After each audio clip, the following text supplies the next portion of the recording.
اللہ رب العزت کا لاتعداد شکر و احسان ہے کہ اس خلاق عالم نے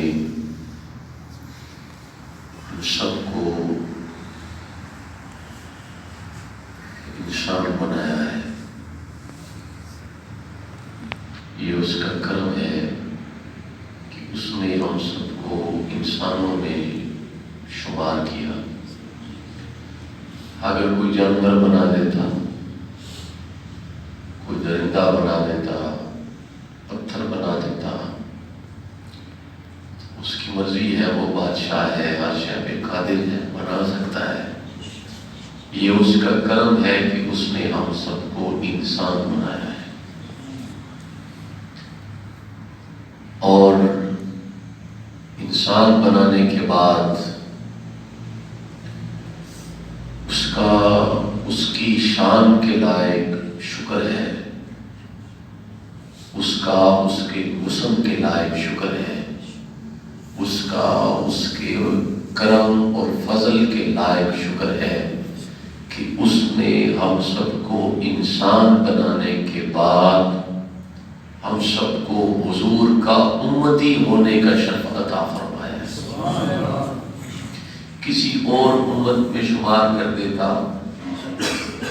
ہم کافر ہو جاتے، سکھ ہو جاتے، یہودی ہو جاتے، عیسائی ہو جاتے، لیکن اللہ کا یہ کرم ہے کہ اللہ نے ہم سب کو حضور عطا فرمائے ہیں، حضور کا امتی بنایا ہے، اور حضور کا امتی بنانے کے بعد ہم سب کو اس جماعت میں رکھا ہے جو حضور کے ساتھ منسوب ہر چیز کی اور ہر شخص کی عزت کرتے ہیں۔ اللہ نے ہمیں بادب لوگوں میں اور بانصیب لوگوں میں ہمیں شامل فرمایا ہے۔ میں نے قرآن مجید فرقان حمید کی ایک آیت کا آخری حصہ آپ کے سامنے تلاوت کیا ہے۔ اسی ضمن میں چند گزارشات عرض کروں گا۔ دعا ہے اللہ رب العزت ہم سب کو اپنا خاص فضل اور خاص کرم نصیب فرمائے۔ قرآن مجید میں اللہ فرماتا ہے ذالک فضل اللہ یؤتیہ من یشاء، اللہ کا فضل ہے جسے چاہتا ہے عطا فرما دیتا ہے۔ اللہ کا فضل ہے جسے چاہتا ہے، بولیے، عطا فرما دیتا ہے۔ جس کو چاہتا ہے اس کو اپنا فضل دے دیتا ہے، جس کو چاہتا ہے اس کو اپنے فضل سے بہرامند فرما دیتا ہے، جس کو وہ چاہ لے، جس کو اللہ چاہ لے اس کو وہ اپنا فضل دیتا ہے، جس کو اللہ چاہے اس کو اپنا فضل دے دیتا ہے، فضل کا قرب دے دیتا ہے، فضل ہی عطا فرما دیتا ہے۔ واللہ ذو الفضل العظیم، اور اللہ سب سے زیادہ فضل فرمانے والا ہے۔ بعض لوگوں کے نزدیک، میرے حضرت فرمایا کرتے تھے، بعض لوگ یہ سمجھتے ہیں کہ گھر مل جائے تو یہ اللہ کا فضل ہے، اولاد ہو یہ اللہ کا، بولتے نہیں، اللہ کا فضل ہے، گاڑی ہو جائے تو یہ اللہ کا فضل ہے، اچھے کپڑے زیب تن ہو، لباس فاخرہ پہنا ہو، معاشرے میں عزت ہو، لوگ سلام کرنے والے ہوں، حسن ہو، لوگ کہتے ہیں کہ سارے کا سارا اللہ کا فضل ہے۔ اس میں کوئی شک نہیں، یہ بھی اللہ کا فضل ہی ہے، اللہ کا کرم ہی ہے، اللہ کی عنایات میں سے ہے، اللہ کی نوازشات میں سے ہے۔ لیکن فرمایا اگر یہی اللہ کا فضل ہے، اصل یہی اللہ کا فضل ہے کہ گھر بھی ہو، نوکری بھی ہو، کاروبار بھی ہو، پیسہ بھی ہو، جائیداد بھی ہو، زمینیں بھی ہوں، صحت اور سلامتی بھی ہو، بچے بھی ہوں، یہی اللہ کا فضل ہے، تو یہ فضل تو کافروں پر بھی ہے۔ بھئی کافروں کے پاس پیسہ ہے کہ نہیں، جائیداد ہے کہ نہیں، ان کے پاس حسن ہے کہ نہیں؟ سب کچھ ان کے پاس ہے. فرمایا اللہ کا یہ فضل ہوتا تو یہ تو سکھوں پر بھی ہے، یہ تو کافروں پر بھی ہے، تو اللہ کا فضل کیا ہے؟ فرمایا کرتے تھے اللہ کا فضل یہ ہے کہ تمہاری زبان بند ہو، تمہارے دل سے اللہ کی آواز آ رہی ہے. یہ اللہ کا فضل ہے. یہ اللہ کسی کو دیتا ہے، اور جس کو دے دیتا ہے اس کو اپنا خاص فضل دے دیتا ہے. خاص فضل. اور وہ خاص فضل کیا ہے؟ اسی فضل کو آج ہم بیان کریں گے اور آپ سنیں گے اور سارے معاملات ہوں گے. فضل اللہ کے بہت سارے ہیں. گناہوں پہ پردہ رکھنا یہ بھی اللہ کا. شکلیں نہ بگاڑنا یہ کیا ہے؟ بولتے جائیں نا، اللہ کا فضل ہے. وہ شکلیں نہیں بگاڑتا، وہ گناہوں پہ پردہ رکھتا ہے، یہ کیا ہے؟ اللہ کا فضل ہے. آپ مسجد میں آئے بیٹھے ہیں کس کے فضل سے ہے؟ اللہ کا فضل نہ ہوتا تو اللہ کے گھر میں بیٹھے ہوتے. کان اللہ نے آپ کو دیے، یہ کیا ہے؟ بولیے نا، سن رہے ہیں. بہرے ہوتے تو آپ کو کیسے پتہ چلتا میں کیا بیان کر رہا ہوں؟ آنکھیں اللہ نے آنکھیں دی ہیں تو یہ بھی اللہ کا. زبان بول سکتی ہے، یہ بھی اللہ کا فضل ہے. ہاتھ پکڑ رہے ہیں اللہ کا فضل ہے. پاؤں چل رہے ہیں اللہ کا فضل ہے. جسم میں صحت ہے یہ بھی اللہ کا فضل ہے. دانت اللہ نے چبانے کے لیے دیے ہیں، اللہ کا فضل ہے. پھر کھا لیتے ہیں، ہضم ہو جاتا ہے، معدہ اللہ کا فضل ہے. پھر جسم سارے کا سارا اللہ کا فضل ہے. یہ ماحول اللہ کا فضل ہے. یہ جتنی بھی نعمتیں ہیں، جتنی بھی آسائشیں ہیں، جتنی بھی عنایات ہیں، جتنی بھی نوازشات ہیں، جتنی بھی اس کی کرم نوازیاں ہیں، یہ سب کا سب اللہ کا، سبھی اللہ کا فضل ہے. ہر نعمت اس کا فضل ہے، ہر نعمت اس کا کرم ہے، ہر نعمت اس کی عنایت ہے، اس کی کرم نوازی ہے، اس کی بندہ پروری ہے. وہ بادشاہ ہے، اس کی کریمی ہے، اس کی رحیمی ہے. ہر نعمت اس کا فضل ہے. لیکن ایک ہے فضل اور ایک ہے سب سے بڑا فضل. دونوں میں فرق ہے نا. فضل سبھی ہے، اللہ کا فضل بہت سارا ہے، لیکن ایک ہے سب سے بڑا فضل. وہ سب سے بڑا فضل کیا ہے؟ فرمایا یا ایھا النبی، اے نبی، انا ارسلناک شاہدا، معلوم ہم نے آپ کو بھیجا ہے گواہ بنا کر. حضور دیکھ رہے ہیں، حضور سن بھی رہے ہیں، حضور جانتے بھی ہیں، حضور سمجھتے بھی ہیں، حضور معرفت بھی رکھتے ہیں، حضور ہمارے سینوں کے رازوں سے بھی واقف ہے. شاہد ہے حضور. وَمُبَشِّرًا، خوشخبریاں سنانے والے ہیں. اس کو جو نیک اعمال کرتا ہے اللہ کے محبوب اس کو جنت کی خوشخبری عطا فرماتے ہیں. وَنَذِيرًا، اور ڈرانے والے ہیں کس کو؟ جو گنہگار ہے، جو بدکار ہے، جو نافرمان ہے، اس کو تھوڑا بہت ڈرا دیتی ہے تاکہ پلٹ کر واپس آ جائے. شاہد بھی ہے، مبشر بھی ہے، نذیر بھی ہے. وَدَاعِيًا إِلَى اللَّهِ، اور کس کی طرف بلانے والے ہیں؟ بولو نا، کس کی طرف؟ اللہ کی طرف بلانے والے ہیں. حضور اللہ کی طرف بلانے والے ہیں، کسی اور شہر کی طرف نہیں. حضور جس کو بھی منسوب کرتے ہیں اللہ سے کر دیتے، اللہ کا قرب عطا فرما دیتے. اور جو حضور کے قریب ہو جاتا ہے وہ بھی داعیہ اللہ ہو جاتا ہے. وہ بھی اپنی جانب کسی کو متوجہ نہیں کرتا کہ میرے کلمے پڑھو اور میرے قصیدے پڑھو اور میرے نذرانے لو، مجھے سب کچھ کرو. وہ یہ چاہتا ہے کہ جہاں میں پہنچا ہوں وہاں یہ بھی پہنچ جائے. جس کا قرب مجھے نصیب ہے اس کا قرب اسے بھی نصیب ہو جائے. یہ صوفیاء بھی داعیہ اللہ ہو جاتے ہیں، یہ بھی اللہ کی طرف بلانے والے ہو جاتے ہیں. امام ابو الحسن شاذلی رحمۃ اللہ علیہ فرماتے تھے کہ جس شخص کو مخلص ہونے کا درجہ نصیب ہو جائے. کیا مخلص؟ ایک ہے لفظ مخلص، ایک ہے لفظ مخلص. جس طرح قرآن میں اللہ نے بیان کیا نا، شیطان کیا کہتا ہے؟ لَأُغْوِيَنَّهُمْ أَجْمَعِينَ إِلَّا عِبَادَكَ مِنْهُمُ الْمُخْلَصِينَ، کہ یا اللہ تیرے میں سارے کے سارے بندوں کو گمراہ کروں گا، تیرے مخلص بندے مجھ سے گمراہ نہیں ہوں گے. جو مخلص ہوں گے نا وہ گمراہ. وہ میری بات ہی نہیں سنیں گے. میں ان کو کہوں گا یہ گناہ کرو وہ نہیں کریں گے, وہ کرو وہ بھی نہیں کریں گے, وہ کوئی گناہ نہیں کریں گے, چونکہ اب وہ صاحب اخلاص ہو چکے ہیں, وہ مخلص ہو چکے ہیں. فرماتے تھے جب کوئی شخص مخلص ہو جائے وہ میرے پاس نہ آئے, پلٹ کے میرے پاس. ایسا پیر کرتا ہے کوئی؟ پیر کہنے آنے رہو, نذرانے آنے رہے. وہ فرماتے تھے کہ جب کوئی شخص مخلص ہو جائے تو میرے پاس آنے کی ضرورت نہیں ہے, کیونکہ میرے اور اس کے درمیان جو وجہ تھی تعلق کی وہ یہ تھی کہ یہ اللہ تک پہنچ جائے, رسول اللہ تک پہنچ جائے.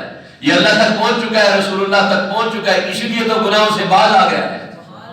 اب میرے اور اس کے درمیان اور تعلق کی گنجائش رہی نہیں, اب یہ ڈائریکٹ ہو گیا ہے, اب یہ جانے اور اللہ رسول جانے. تو حضور کیا ہے؟ داعین اللہ ہے, اللہ کی طرف بلانے والے ہیں. اب سنیے اللہ نے آگے کیا فرمایا, داعین اللہ, اور پھر فضلا کبیرا, یا ایھا النبی انا ارسلناک شاہدا ومبشرا ونذیرا وداعیا الی اللہ باذنہ وسراجا منیرا وبشر المؤمنین بان لهم من اللہ فضلا کبیرا. سبحان اللہ. یہ جتنے بھی اللہ کے فضل ہیں وہ میں نے آپ کو بتا دیے, لیکن اللہ نے جو فضل بتایا اپنا وہ کیا ہے؟ فرمایا میرا محبوب میرا سب سے بڑا فضل ہے, اور جس کو چاہتا ہے وہ پہلی آیت سنیے, ذالک فضل اللہ یؤتیہ من یشاء, جس کو چاہتا ہے اس کو اپنا فضل دیتا ہے. اور یہاں کہا بشر المؤمنین بان لهم من اللہ فضلا کبیرا. اگر میرا فضل دیکھنا ہے نا تو پھر مدینے جا کے دیکھو, وہ میرا فضل ہے. جس کو اللہ چاہتا ہے اپنا فضل عطا فرما دیتا ہے, اپنا محبوب عطا فرما دیتا ہے, محبوب کا قرب عطا فرما دیتا ہے, محبوب کی حضوری, محبوب کی کچہری, محبوب کا دیدار نصیب فرما دیتا ہے, محبوب کی محبت سے مالا مال کر دیتا ہے. تو کوشش کرنی چاہیے اللہ کا فضل لینے کے لیے کہ نہیں کرنی چاہیے. بس زندگی میں کم از کم ایک بار تو حضور کی زیارت ہو ہی جانی چاہیے, اتنی کوشش تو کر ہی لینی چاہیے تاکہ گارنٹی ہو جائے کہ ہم بھی حضور کے پکے ٹھکے امتی ہیں. بات ٹھیک ہے کہ نہیں؟ ناراض تو نہیں ہو گئے ہو؟ زیارت, حضور کی زیارت کی تمنا رکھا کریں,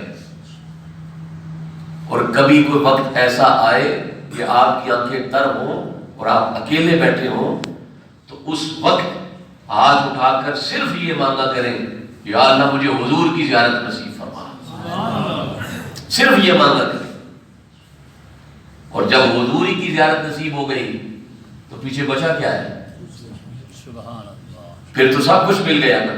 جب حضور مل گئے تو پھر سب کچھ مل گیا, پھر ساری چیزیں ہیج ہو جائیں گی, دنیا ہیج ہو جائے گی, دنیا داری ہیج ہو جائے گی, دنیا کی محبت نیچے نکل جائے گی, کسی شے کی طرف توجہ نہیں رہے گی. جب حضور ہی کو دیکھ لیا ہے, پھر جس نے حضور کو دیکھ لیا پھر اور کسی جانب اس کی توجہ نہیں ہوگی. وہ مچل کے یہ کہے گا اب میری نگاہوں میں جچتا نہیں کوئی, جیسے میرے سرکار ہے ویسا نہیں کوئی.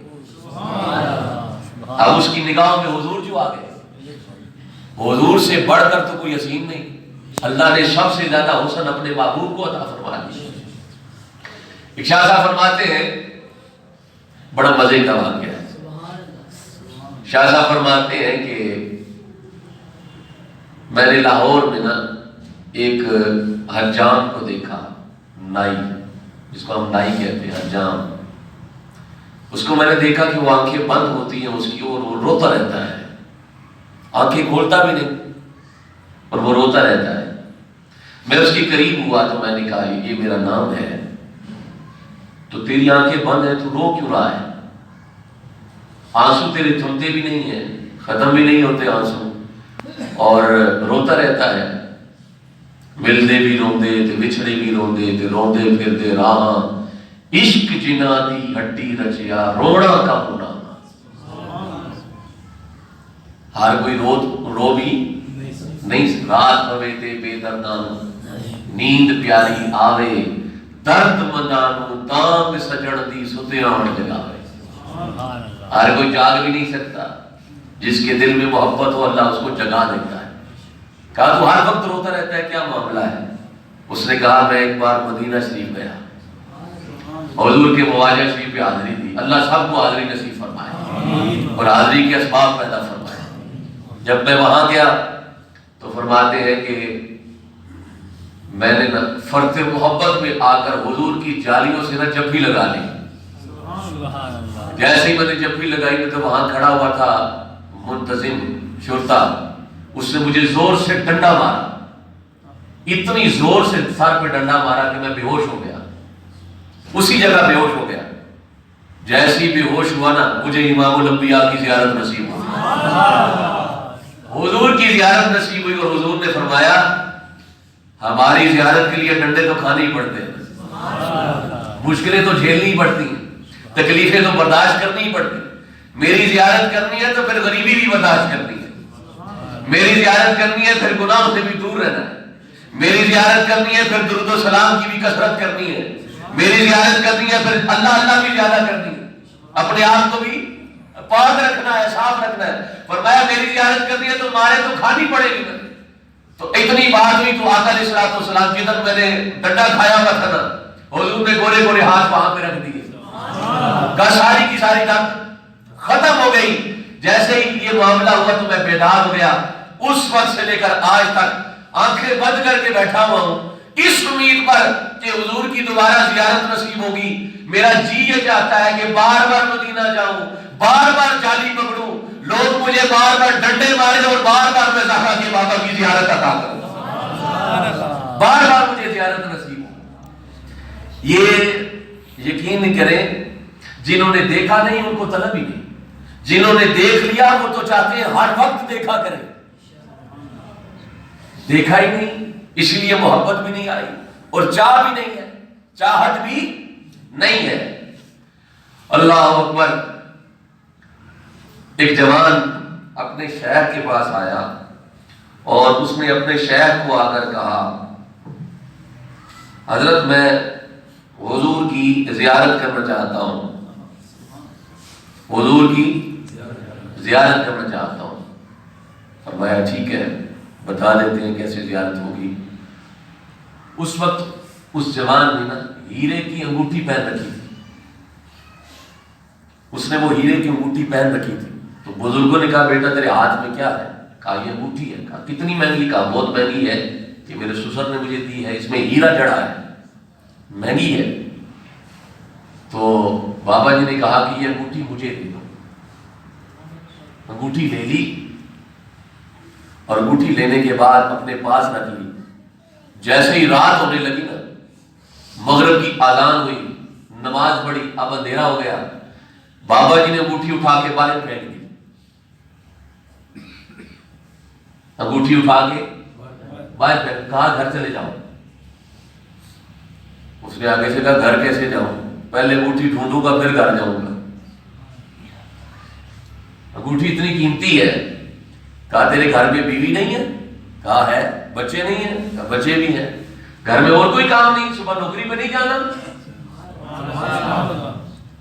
رات تجھے پوری اگر انگوٹھی نہ ملے تو کیا کرے گا؟ صبح نوکری پہ جانا ہے تم نے، سو تیرے کام ہے، سو تیرے دھندے ہیں، سو تیرے معاملات ہیں، وہ بھی تم نے کرنے ہیں، پوری رات انگوٹھی تلاش کرتا رہے گا؟ اس نے کہا یہ مہنگی ہے۔ کیا ہے؟ مہنگی ہے، اور دی بھی میرے سسر نے ہے۔ کہا جناب مجھے جنانی نہ بڑھن دے، یہ بھی معاملہ ہو سکتا ہے، کیا کروں؟ کہا تیرے پاس سارے کام ہیں، بچے بھی تیرے ہیں، تو نے بیوی کے پاس بھی جانا ہے، تو نے صبح کاروبار بھی کرنا ہے، تو نے صبح جاب پہ بھی جانا ہے، سارے کام تو نے کرنے، سب کچھ چھوڑ کر تجھے صرف ایک چیز کی طلب آ گئی، اور تیری پہلی ترجیح یہ ہوگی کہ تو نے انگوٹھی تلاش کرنی ہے۔ تیری پہلی ترجیح کیا ہے؟ تو نے انگوٹھی تلاش کرنی ہے۔ کہا بیٹا کام تیرے سارے ہیں لیکن تو انگوٹھی پہلے تلاش کر رہا ہے تاکہ تجھے تیری انگوٹھی مل جائے۔ بات یہ ہے کہ تیری پہلی ترجیح آج تک حضور کی زیارت ہوئی ہی نہیں۔ تیری پہلی ترجیح دنیا ہے، تیری پہلی ترجیح دنیا داری ہے، تیری پہلی ترجیح تیرا کاروبار ہے، تیری پہلی ترجیح تیری خوشی ہے، تیری پہلی ترجیح تیری گاڑی ہے، تیری جائیداد ہے، تیری ملکیت ہے.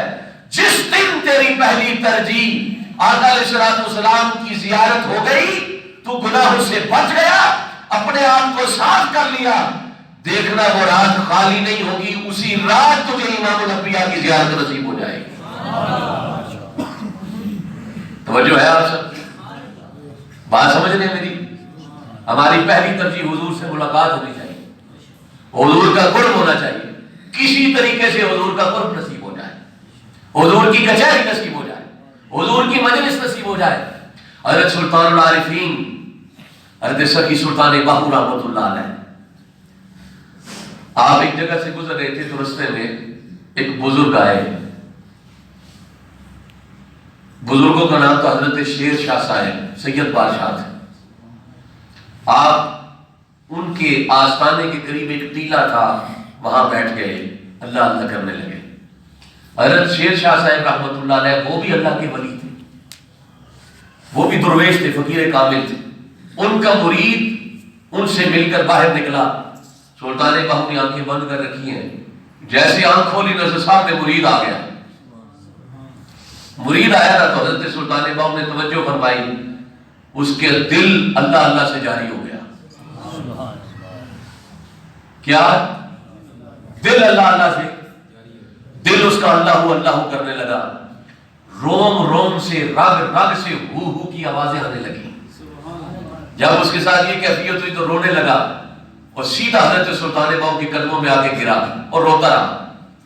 دوسرا مرید باہر نکلا، دوسرے نے دیکھا کہ اس کے ساتھ کیا معاملہ ہوا ہے. سلطان باہو نے اس پہ بھی توجہ کی، اس کا بھی قلب جاری ہو گیا، اللہ اللہ ہونے لگی. وہ بھی حضرت سلطان باہو کے قدموں پہ گر کر رو رہا ہے، آوازاری کر رہا ہے. تیسرا بھی نکلا ہی تھا تو اس نے دیکھا دور سے کہ پہلے دو نلکے بڑی ہیں. وہ بھاگتا، وہ گھبرا کے واپس چلا گیا. جا کے کہا شاہ جی دو مرید تو تھوڑے اس بابے کھاس لیں. تریا میں جان لگے سی میں ناس کے واپس آ گیا، بچاؤ ذرا میں بھی. حضرت شیر شاہ صاحب باہر نکلے، باہر نکل کے کہتے تو جادوگر ہے، عامل ہے شفلی، تو نے جادو کے ذریعے سے میرے مریدوں کو قابو کر لیا ہے، بچ جا نہیں تو میں حضور کو جا کے شکایت لگاؤں گا. آج جب میں کچہری میں جاؤں گا تو تیری میں حضور کو شکایت لگاؤں گا، سزا دلواؤں گا. حضرت سلطان باہو رحمۃ اللہ نے فرمایا کہ آپ جاتے ہیں حضور کی کچہری میں؟ کہا میں جاتا ہوں. کہا پھر آپ کے نزدیک ولی کی پہچان کیا ہے؟ کہا میرے نزدیک ولی کی پہچان یہ کہ وہ حضور کی کچہری میں جاتا ہوں، حضور کی مجلس میں جاتا ہوں. حضور کی مجلس لگتی ہے، ہر روز لگتی ہے، جانے والے جاتے ہیں، باتیں بھی کرتے ہیں، دیدار بھی نصیب ہوتا ہے. اب بھی ہے سارا معاملہ، اب بھی ہے. تو کہا کہ آپ کے نزدیک ولی کی پہچان یہ ہے کہ حضور کی کچہری نصیب ہو جائے. کہا پھر ایسے کرتے ہیں رات کو کچہری میں ملتے ہیں. سلطان باہو نے کہا رات کو شاہ صاحب کچہری میں ملتے ہیں، آپ حضور کی اولاد ہیں، سید بادشاہ ہے، وہیں ملتے ہیں. آپ حضور کی کچہری میں چلے گئے. شاہ صاحب جب کچہری میں گئے نا تو نظریں تلاش کر رہی ہیں وہ ٹیلے والا بابا کدھر ہے، وہ جو وہاں بیٹھا تھا. تو کہیں پہ بھی سلطان باہو نظر، کہیں پہ بھی نظر نہیں آئے. اتنے میں آقا علیہ السلام مسکراتے ہیں اور حضور کی آستین سے ایک نوری بچہ باہر آتا ہے، چھوٹا سا بچہ ہے. حضور اس کو گود میں لے کر کھیلتے ہیں اور حضرت ابوبکر صدیق کو دے دیتے ہیں. ابوبکر صدیق کھیلتے عمر فاروق کو دے دیتے ہیں، عمر فاروق کھیلتے عثمان غنی کو دے دیتے ہیں، عثمان غنی کھیلتے مولا علی کو دے دیتے ہیں. مولا علی کو دینے کے بعد امام حسن، امام حسین کے بعد امام حسین کو بچہ اٹھا کر حضور شہنشاہ بغداد سرکار غوث اعظم کو دے دیتے ہیں. سرکار غوث اعظم کے بعد جب وہ بچہ آتا ہے تو حضور شہنشاہ بغداد وہ بچہ اٹھا کر شیر شاہ صاحب کی گود میں رکھ دیتے ہیں. جب شیر شاہ صاحب کی گود میں رکھتے ہیں نا تو وہ بچہ کھیلتا کھیلتا ان کی داڑھی میں ہاتھ رکھتا ہے، زور سے کھینچتا ہے، ان کے 2 بال توڑ لیتا ہے. کتنے بال؟ 2 بال توڑ لیتا ہے. جب 2 بال توڑ کے ہاتھ میں رکھ لیا ان کو تکلیف تو ہوئی لیکن پاس ایک ادب سے سی بھی نہ کر سکے، آواز بھی نہ بلند کر سکے. یہ بارگاہ رسالت ہے، یہ حضور کی بارگاہ ہے، یہ کوچہ ہے جانا ہے، چپ چاپ قدم رکھنا، سانسوں کا یہاں چلنا بھی بے ادبی ہے. یہ حضور کی بارگاہ ہے، یہاں تو سانس بھی طریقے سے لیے جاتے ہیں. جب صبح ہوئی تو شاہ صاحب چلے گئے ٹیلے پر، کہا رات ہم نے تجھے دیکھا نہیں، اب تیری ایسی کی تیسی، اب تجھے سزا حضور سے دلوا کے رہوں گا، آخری وارننگ ہے، یہاں سے چلا جا، دوبارہ ایسی حرکت نہ کرنا، توبہ کر لے کہ تو سفلی عامل ہے، توبہ کر لے، جا تجھے۔ حضرت سلطان باہو رحمۃ اللہ نے فرمایا شاہ صاحب یہ بتائیں کہ جب کوئی بات منوانی ہو تو شریعت میں گواہ کتنے چاہیے؟ ٹلے بولے ہو، گواہ کتنے چاہیے؟ شاہ صاحب نے فرمایا دو۔ حضرت سلطان باہو نے وہ دو بال پکڑا دیے، کہا یہ بال کس کے ہیں؟ کہا یہ بال تو میرے ہیں، وہ اس بچے نے اتارے تھے حضور کی کچہری میں۔ فرمایا وہ بچہ میں ہی تھا، وہ بچہ میں ہی تھا۔ حضرت سلطان باہو رحمۃ اللہ نے فرمایا شاہ صاحب آپ جس کچہری میں گئے نا وہ حضور کی سب سے ادنا کچہری ہے، میں اس کچہری میں جاتا ہوں جو حضور کی سب سے اعلیٰ کچہری ہے، اور حضور کی 9 کچہریاں لگتی ہیں۔ کتنی؟ 9۔ کبھی اس پہ بات کریں گے حضور کی 9 کچہریاں کہاں کہاں لگتی ہیں، کیسے کیسے لگتی ہیں۔ 9 کچہریاں لگتی ہیں۔ حضرت شاہ صاحب فرماتے ہیں پھر آپ موجود بھی ہوتے ہیں، کچھ اولیاء اللہ موجود بھی ہوتے ہیں تو نظر کیوں نہیں آتے؟ نظر کیوں نہیں آتے؟ 2 قسم کے اولیاء اللہ ہیں۔ کتنے قسم کے؟ بولیے نا، 2 قسم کے۔ ایک کو کہتے ہیں عارف اور ایک کو کہتے ہیں معارف۔ ایک ہوتا ہے عارف اور ایک معارف۔ عارف وہ ہوتا ہے جو اپنے ظاہری جسم کے ساتھ، یہ جو جسم ہے اس ظاہری جسم کے ساتھ حضور کی کچہری میں حاضر ہوتا ہے، حضور کی مجلس میں حاضر ہوتا ہے، حضور کی حضوری میں حاضر ہوتا ہے۔ اور جب ایک ہوتا ہے معارف، معارف وہ شخص ہوتے ہیں جو بیٹھا آپ میں ہو، بیٹھا گھر میں ہو، سوچے کہ اب حضور کی کچہری میں کیا ہو رہا ہے، اس کے اندر کی دنیا کی 16 مخلوقیں ہیں، وہ میں نے آپ کو بتائی ہوئی ہے نا، کل 16 مخلوقات، ہر انسان کے اندر 16 مخلوقات ہیں، 16 مخلوقیں ایک ہی طرف توجہ کرتا ہے، دیکھ کیا، لطیفہ روح سے کہتا ہے ذرا دیکھ کیا حضور کی کچہری لگی ہے، کدھر لگی ہے، پہنچ۔ وہ لطیفہ روح نکلتا ہے اور نکل کر بارگاہ رسالت میں حاضر ہوتا ہے اور وہاں حضور کی کچہری میں ہوتا ہے۔ جو جسم سے حاضر ہوئے وہ سب کو نظر آتے ہیں، لیکن جس کا اندر حاضر ہے وہ صرف حضور کو دیکھ رہا ہے اور حضور اسے دیکھ رہے ہیں، اور کوئی نہیں دیکھتا۔ اور جو عارف باللہ ہوتے ہیں جب نماز کا وقت ہوتا ہے تو آقا علیہ الصلوۃ والسلام فرماتے ہیں جو اپنے جسم کے ساتھ آیا جائے اپنے اپنے شہر میں، اپنے اپنے علاقے میں، اپنے اپنے قریہ، اپنی اپنی بستی، اپنی اپنی گلی میں جاؤ اور جا کے جماعت سے نماز پڑھو مسجد میں جا کر۔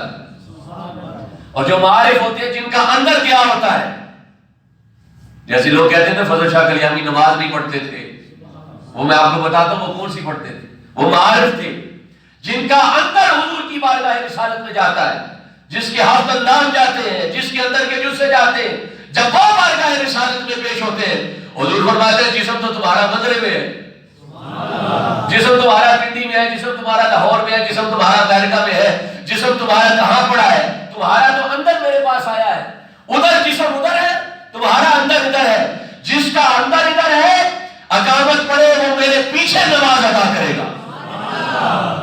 تو معارف لوگ حضور کی بارگاہ میں جا کے نماز پڑھتے ہیں، اب بھی پڑھتے ہیں، اب بھی پڑھتے ہیں، کہنے والے کہتے ہیں اقامت، اور نماز پڑھانے والے امام الانبیاء ہوتے ہیں، اور جہاں نماز ہوتی ہے وہاں جس کی نماز ہوتی ہے اس کے جلوے بھی موجود ہوتے ہیں۔